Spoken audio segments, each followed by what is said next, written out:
Terry Pratchett once said, "Build a man a fire, and he'll be warm for a day. But set a man on fire, and he'll be warm for the rest of his life." That really doesn't have anything to do with what I'm saying here, but it's one of my favorite quotes from one of my favorite authors, and I believe every opportunity is a good one to share one's fandoms. Speaking of which, my name's Devin, and I'm the Doctor.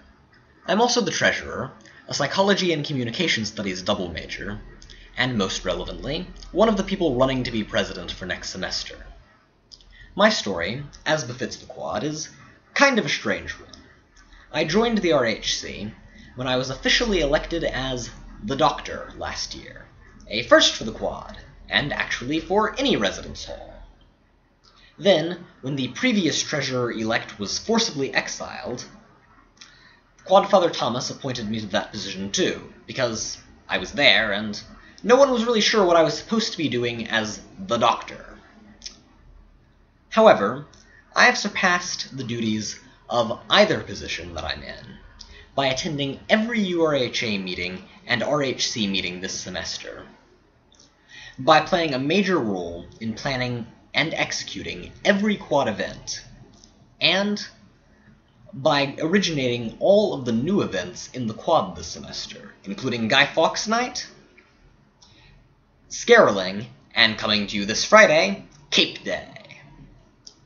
The point is, both Austin and I have worked, well, a shit ton, that's in joules, trying to make the Quad the best Quad it can be. It's not perfect. It's a process of continual progress and improvement. And I'd like to lead the way.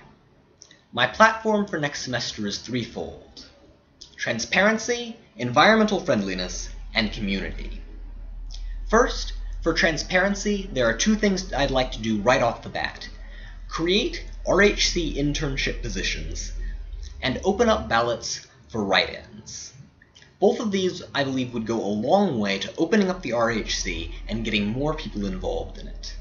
Second, I believe that we can be leaders on campus in environmental friendliness.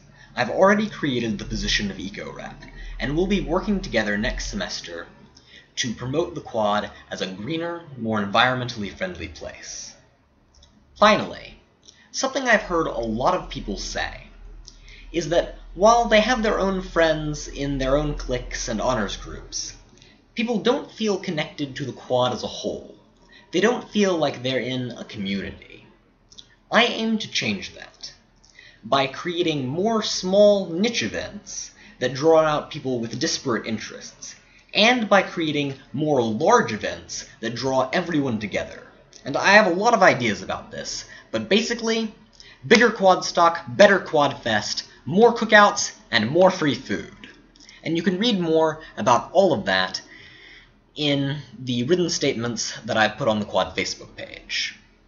But all of that aside, the single most important duty of the president is representing and communicating what you want and your interests to the University Residence Hall Association and the Hall Coordinator.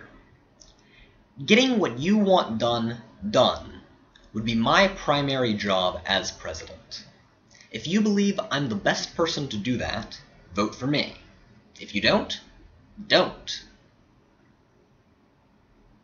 And that about wraps up what I want to say here. But before I go, there is one final exigence that has not yet been addressed. It has not been addressed yet because people are afraid. I am afraid. But I am here to say now that as president, I will put an end to the systematic post-election elimination of political dissidents and opponents that has been the stain and hallmark of Quad politics for so many years. Freshmen may not be aware of this yet, but I'm sure the rest of you remember how, after the elections last year, Alexander Chase's supporters began suddenly and mysteriously disappearing. They were dark and fearful days for us all. Well, I say no more. No more. Killing people, even people who didn't vote for you, is bad. I believe that. It is un-American. And what's more, it is un-Quad. So I vow to you, as president, I will put an end to the killing, or I will die trying. Thank you, and Quad bless.